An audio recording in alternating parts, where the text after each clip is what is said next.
रतनगढ़ वासियों, अब इलाज के लिए नहीं जाना पड़ेगा दूर दराज, क्योंकि आपके अपने शहर रतनगढ़ में शुरू हो चुका है सुमंगलम हॉस्पिटल, जहां एक ही छत के नीचे उपलब्ध हैं एलोपैथिक और आयुर्वेदिक स्वास्थ्य सेवाएं। सुमंगलम हॉस्पिटल में गर्भवती महिलाओं को प्रसव के लिए बाहर जाने की भी जरूरत नहीं, क्योंकि यहां है 30 वर्षों की अनुभवी डॉक्टर आभा कालरा और ट्रेंड नर्सिंग स्टाफ। गर्भवती महिलाओं की नॉर्मल और सीजेरियन डिलीवरी हेतु आधुनिक लेबर रूम, साथ ही डिलीवरी पर दी जा रही है विशेष छूट। हमारा पता है Sumangalam hospital, Churu bus stand के पास, रतनगढ़। रतनगढ़ की पूर्वी दिशा में मालपुर सड़क मार्ग पर 2 खेतों से निकल रही हाईटेंशन लाइन में स्पार्किंग होने के कारण सोमवार को खेतों की बाड़बंदी में आग लग गई। आग ने देखते ही देखते विकराल रूप धारण कर लिया तथा अफरा तफरी मच गई। आग की सूचना जैसे ही आसपास के किसानों को मिली तो सभी लोग एकत्रित हो गए तथा अपनी अपनी व्यवस्था से आग बुझाने में जुट गए। किसानों ने जोधपुर डिस्कॉम के अधिकारियों को सूचना देकर बिजली को कटवाया, तो वहीं नगरपालिका प्रशासन को दमकल के लिए सूचना दी, लेकिन उक्त स्थान पर पालिका की दमकल नहीं पहुंच पाई, जिस पर जेसीबी एवं अन्य साधनों से आग बुझाने का प्रयास किया।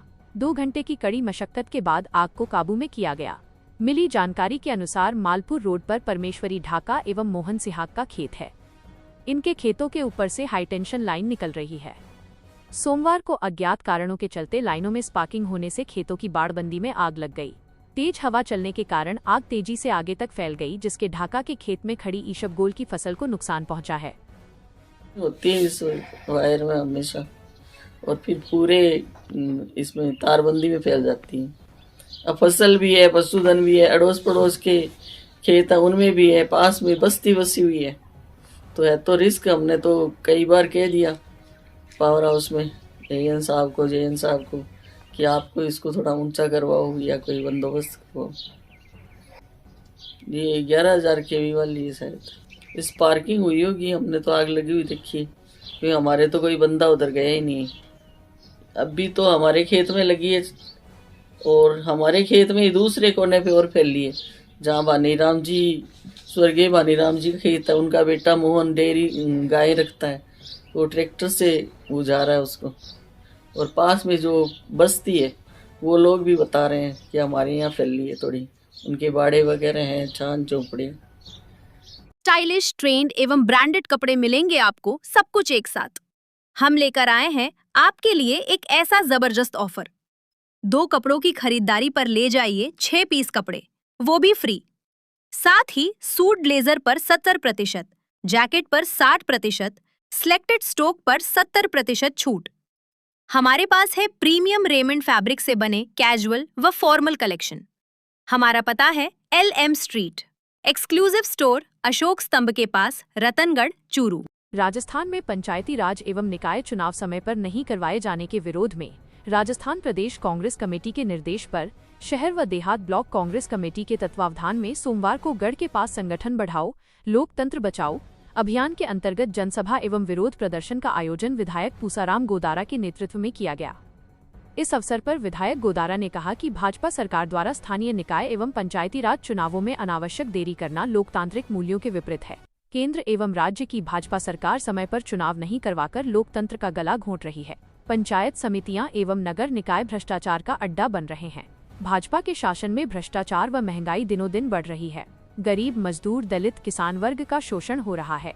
उन्होंने कहा कि लोकतंत्र की मजबूती के लिए समय पर चुनाव होना अत्यंत आवश्यक है, नहीं तो जनता के अधिकारों का हनन होता है। विधायक ने उपस्थित जनसमूह से आह्वान किया कि वे लोकतंत्र की रक्षा के लिए संगठित होकर अपनी आवाज बुलंद करें।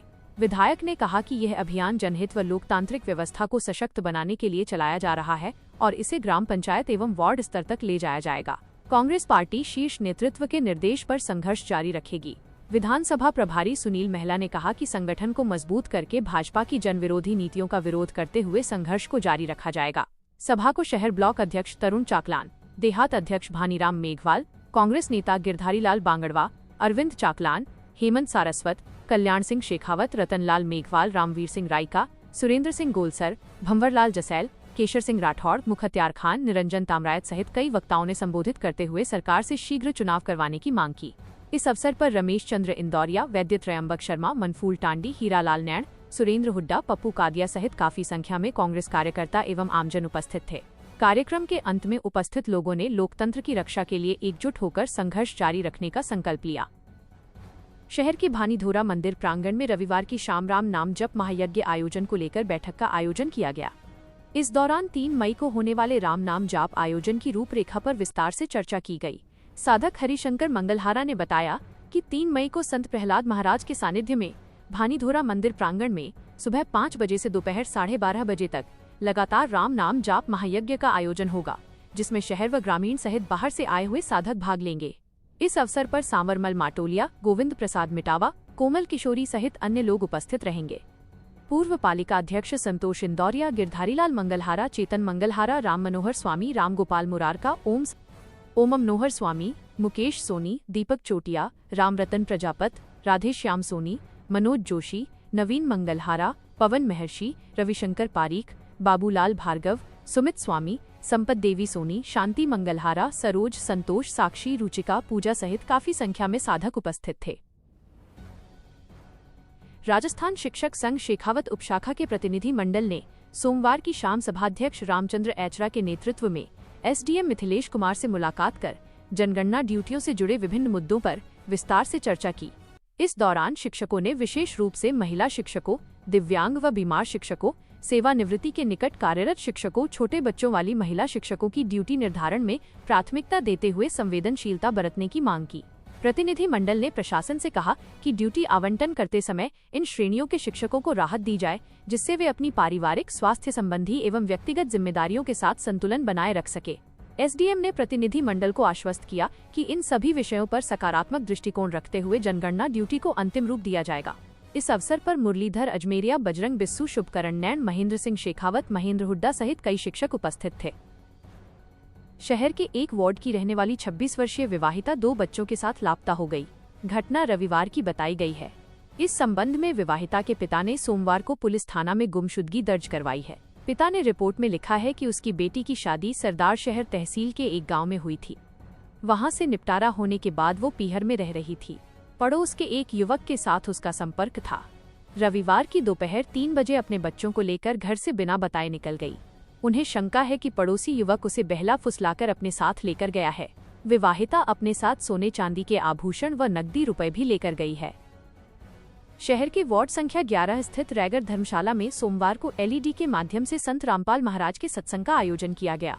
महाराज ने अपने प्रवचन में कहा कि मनुष्य जीवन बहुत ही दुर्लभ है और तत्वज्ञान से पूर्ण परमात्मा की पहचान करके मोक्ष की प्राप्ति होती है। महाराज ने कहा कि शास्त्र अनुसार भक्ति से ही रोग नष्ट होते हैं और मोक्ष की प्राप्ति हो सकती है। सत्संग के दौरान ललित प्रजापत, राजू सिंह चौहान, दिलीप सिंह राठौड़, टिकुराम बिजारणिया, मूलाराम जाट, नरेंद्र सुथार, ऋषभ वाल्मीकि, कालूराम स्वामी, कन्हैयालाल रैगर, सोहनराम प्रजापत, लिखमराम मेघवाल, उत्तम सोनी, सरोज प्रजापत, फूला देवी सुथार, रीता सोनी, कंचन राजपूत, रक्षा मेघवाल, निकिता शर्मा, जेता मेघवाल सहित कई श्रद्धालु उपस्थित थे।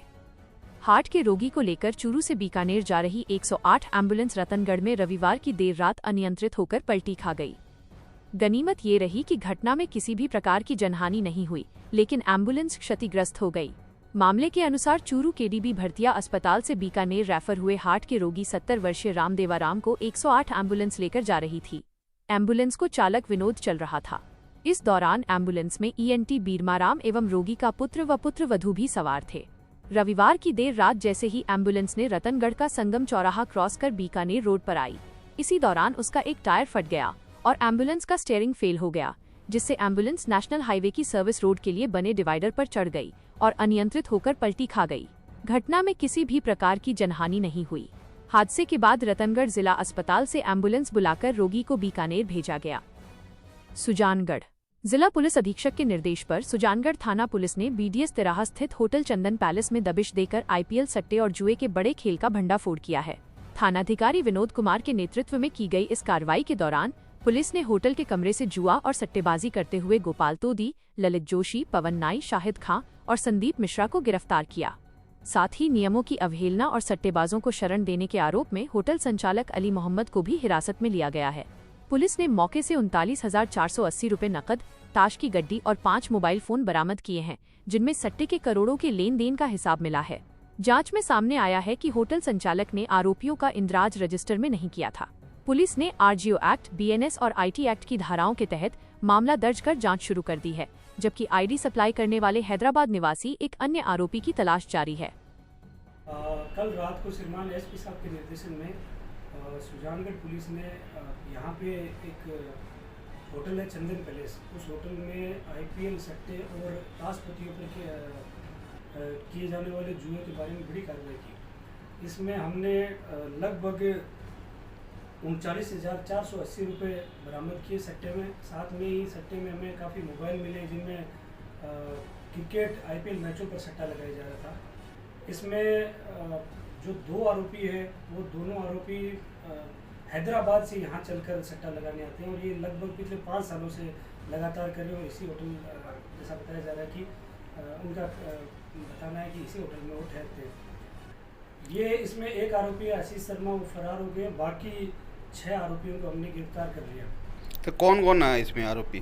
इसमें गोपाल तोदी पुत्र महावीर प्रसाद, ललित जोशी पुत्र विष्णु प्रकाश, पवन नाई पुत्र जगल किशोर, शाहिद खां पुत्र मुश्ताक खां, संदीप मिश्रा पुत्र केदारनाथ जो कि हैदराबाद के रहने वाले, एक है अली मोहम्मद पुत्र चंदन खां, ये जो कि होटल संचालक हैं, जो ये होटल चंदन है उनके संचालक हैं। तो इसमें आरोपी सुजानगढ़ के कितने आरोपी हैं इसमें? इसमें ये 5 आरोपी हैं, ये सुजानगढ़ के, बाकी संदीप मिश्रा हैं, ये हैदराबाद के रहने वाले हैं। धन्यवाद।